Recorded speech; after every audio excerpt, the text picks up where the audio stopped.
Hello everyone, this is Govind Singh Negi and welcome to my channel Economics with Govind sir.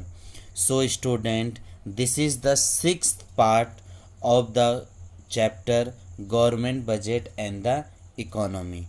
In last part we have discussed about the revenue receipt as well as capital receipt. Now we are going deep about the revenue receipt. हम इस वाले सब topics में आपको बताएंगे कि revenue receipt क्या होता है। तो आपको ये चीज़ें थोड़ी सी ध्यान दे के रखना है, इसमें इम्पोर्टेंट है।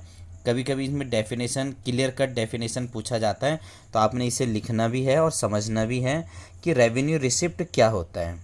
तो आप लिखोगे revenue receipt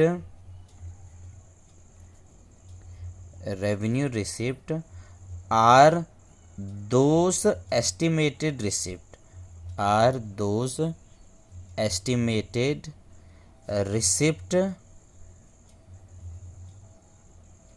of the government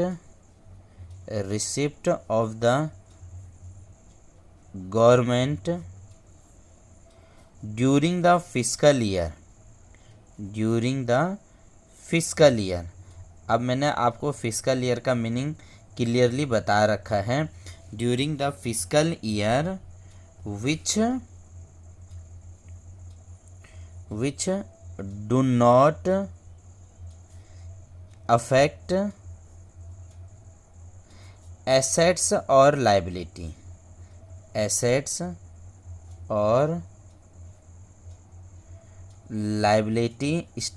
of the government,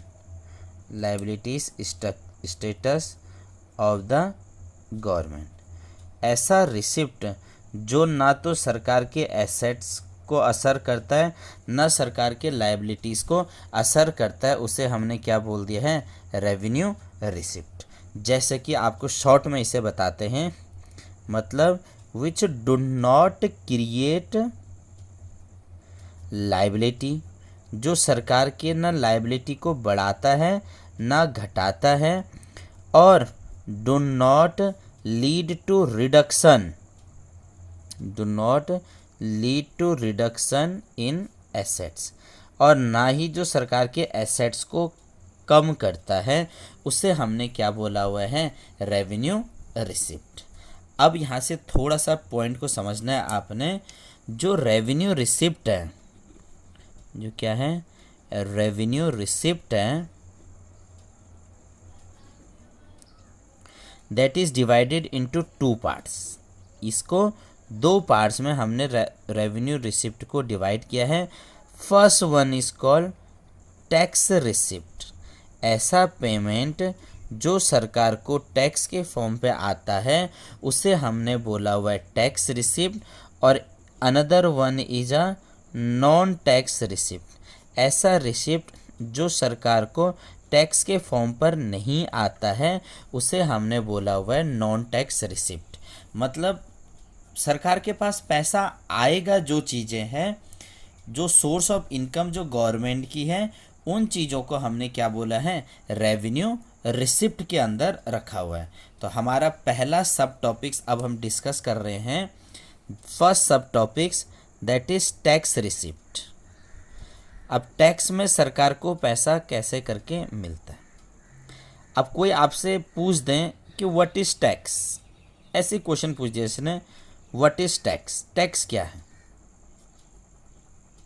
tax क्या है, तो हमारे पास इसका एक जवाब होना चाहिए।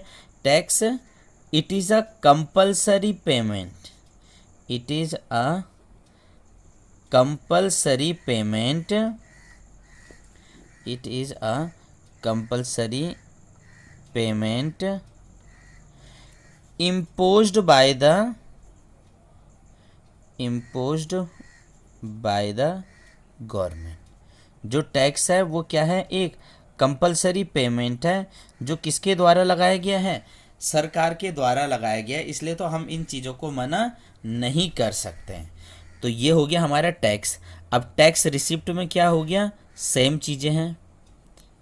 जो टैक्स रिसिप्ट क्या हो गया, ये भी एक कंपलसरी पेमेंट है, ये क्या हो गया, एक compulsory payment imposed by the government, जो नॉर्मली हम बार बार डेफिनेशन बनेगा, इम्पोज्ड बाय द गवर्नमेंट, किसके द्वारा लगाया गया है, सरकार के द्वारा लगाया गया है। लेकिन किस पर लगाया गया है, ये चीज़ आपको ध्यान देना है। इंडिविजुअल पर लगाया गया है, मतलब एक एक बंदे पर भी लगाया गया है, हाउस होल्ड पर भी लगाया गया है, घरेलू सेक्टर वगैरह पर भी लगा दिया गया है, और फर्म सेक्टर जो बिजनेस एंटरप्राइजेस वगैरह हैं उन पर भी लगाया गया है। तो यानी हम बोल सकते हैं हर चीज़ पर टैक्स हमको लगा हुआ मिलता है और हम टैक्स से भाग नहीं सकते हैं।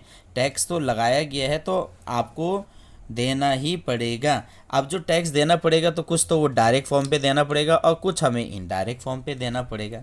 तो एक ये पॉइंट बन गया। दूसरा जो इसका पॉइंट आप समझ सकते हैं, जो टैक्स है it is a revenue, it is a revenue received, it is the revenue received through taxes is spent। सरकार ने टैक्स किया, रेवेन्यू के फॉर्म पे आया, उसको किस पे खर्चा किया, स्पेंड फॉर पब्लिक वेलफेयर, जनता की भलाई पर खर्चा कर रखा है, उसे हमने बोला हुआ है टैक्स रिसिप्ट। अब जो टैक्स रिसीव, जो सरकार के पास टैक्स आएगा तो सरकार उसी से तो काम करेगी। तो जो टैक्स है इट इज़ लीगली, टैक्स या taxes are legally imposed, taxes are legally impose, ये इलीगली नहीं है। क्यों इलीगली नहीं है, because it is according to the law, because it is according to the law of the land, जो उस देश के लोग हैं उन पर लगाया गया है। और वो भी कैसे करके लगाया गया है, कानूनी तरीके से लगाया गया, अपने मन मर्जी से नहीं है कि किसी पर भी टैक्स लगा दो, किसी एक स्पेशल कैटेगरी पे टैक्स लगाओ ना। टैक्स तो भैया देना ही पड़ेगा। और ये सरकार के पास जो पैसा आता है वो चीज़ें से सरकार टैक्स के फॉर्म पर लेती है और खर्चा करती है और देश के डेवलपमेंट पे भी आगे बढ़ा देती है। अब जो टैक्स होगा वो कितने प्रकार के हैं, जो टैक्सेस है हमें पता है कि 2 प्रकार के टैक्स हैं। First one is called direct tax, first one is called direct tax, ऐसा टैक्स जिसका बर्डन दूसरे पे शिफ्ट नहीं किया जा सकता है, that is called direct tax. And second one is indirect tax, and second one is indirect taxes, जिसका बर्डन दूसरे पर शिफ्ट वगैरह किया जा सकता है, दैट इज इनडायरेक्ट टैक्सेस। अभी हमने सिर्फ टैक्स की बात कर रहे हैं, तो आपको ये समझना है चाहे डायरेक्ट या इनडायरेक्ट टैक्स हम आपको अपने नेक्स्ट वीडियो में बताएंगे। जैसे डायरेक्ट टैक्स के अंदर हम जैसे टैक्स के अंदर आ जाएंगे, आपने सुना होगा इनकम टैक्स, आपने सुना है वेल्थ टैक्स, आपने सुन रखा है जीएसटी, आपने सुन रखा है वैट, और भी बहुत सारे चीज़ें क्या हो जाएगी, हमारा टैक्स हो जाएगा। तो आई थिंक आपको समझ आ गया होगा रेवेन्यू रिसिप्ट क्या होते हैं। रेवेन्यू रिसिप्ट के अंदर वो चीज़ें आएगी जो सरकार के एसेट्स को भी बढ़ाती, एसेट्स को भी कम नहीं करती हैं और लायबिलिटी को भी बढ़ाती नहीं है, उसे हमने क्या बोला हुआ है, रेवेन्यू रिसिप्ट। और रेवेन्यू रिसिप्ट के अंदर सरकार के पास जो रेवेन्यू आएगा वो टैक्स रिसिप्ट के फॉर्म पे आएगा, टैक्स के रूप में आएगा। टैक्स क्या है, एक कंपलसरी पेमेंट है जो सरकार के द्वारा इम्पोज किया जाता है और हर बंदा को देना पड़ता है इस देश के अंदर, चाहे वो कुछ टैक्स हमारे डायरेक्ट फॉर्म पे हो जाए, कुछ टैक्स हमारे इनडायरेक्ट फॉर्म पे। तो वीडियो पसंद आए तो प्लीज़ लाइक करना, शेयर करना, और कल के वीडियो में हम आपको बताएंगे डायरेक्ट टैक्स क्या होता है और इनडायरेक्ट टैक्स क्या क्या होते हैं। Thank you.